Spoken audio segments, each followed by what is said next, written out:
So hello guys, welcome back to the new video of Tech Yorker. In this video, I will guide you with how you can make photo collage on iPhone without any third-party apps. So first of all, open the Shortcuts app on your iPhone. Now here at the bottom, you will see this option called Gallery. Tap on it. Now here search for Photo Grid.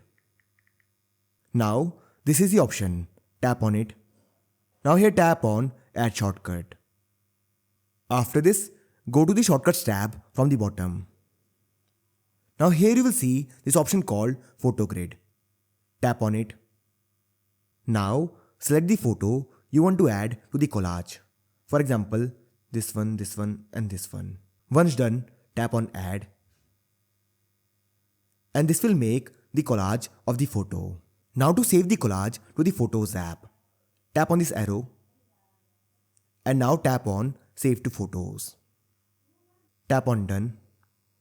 After this, go back to home screen. Now let's open Photos app. And as you can see here, this is the collage I created. So this is how I can make photo collage on iPhone without any third-party apps. So I hope you find this video useful.